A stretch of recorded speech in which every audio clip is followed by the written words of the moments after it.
আসসালামু আলাইকুম আবারও এক নতুন ভিডিও নিয়ে হাজির হলাম আমি ফারজানা ওয়াজিহ ইসলাম পেজ থেকে।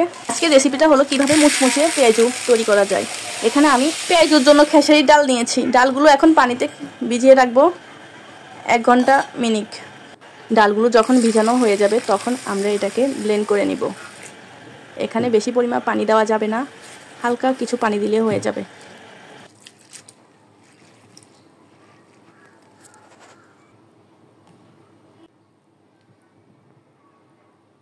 খেসারি ডালগুলো ব্লেন্ড করে নিয়েছি। এখন দিয়ে দিব পরিমাপ মতো পেঁয়াজ কুচি, দিয়ে দিব কাঁচামরিচ, পরিমাপ মতো লবণ দিব, দিয়ে দিব আদা বাটা 1 টেবিল চামচ, রসুন বাটা 1 টেবিল চামচ, দিয়ে দিব ধনিয়ার গুঁড়া আধা চামচ, লাল মরিচের গুঁড়া আধা চামচ, হলুদের গুঁড়া আধা চামচ, দিয়ে দিলাম ধনিয়া কুচি। এখন ভালো করে সবগুলো মশলা দেওয়া হয়েছে, ভালো করে হাত দিয়ে মেখে নিব।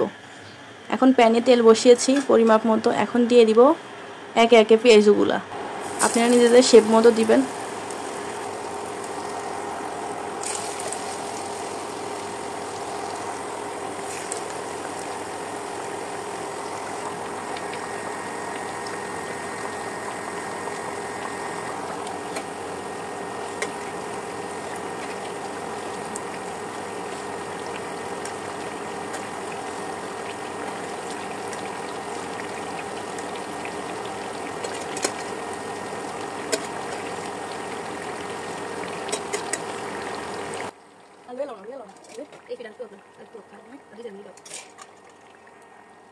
আমার পেজ রেসিপিটা যদি আপনাদের ভালো লেগে থাকে দয়া করে আমার পেজকে একটা লাইক কমেন্ট করে আমার সাথেই থাকবেন। নিত্য নতুন ভিডিও দেখার জন্য আজকের মতো এখানেই শেষ করলাম। আসসালামু আলাইকুম, সবাই ভালো থাকবেন, সুস্থ থাকবেন। আল্লাহ হাফেজ। দেখা হবে অন্য নতুন এক ভিডিও নিয়ে।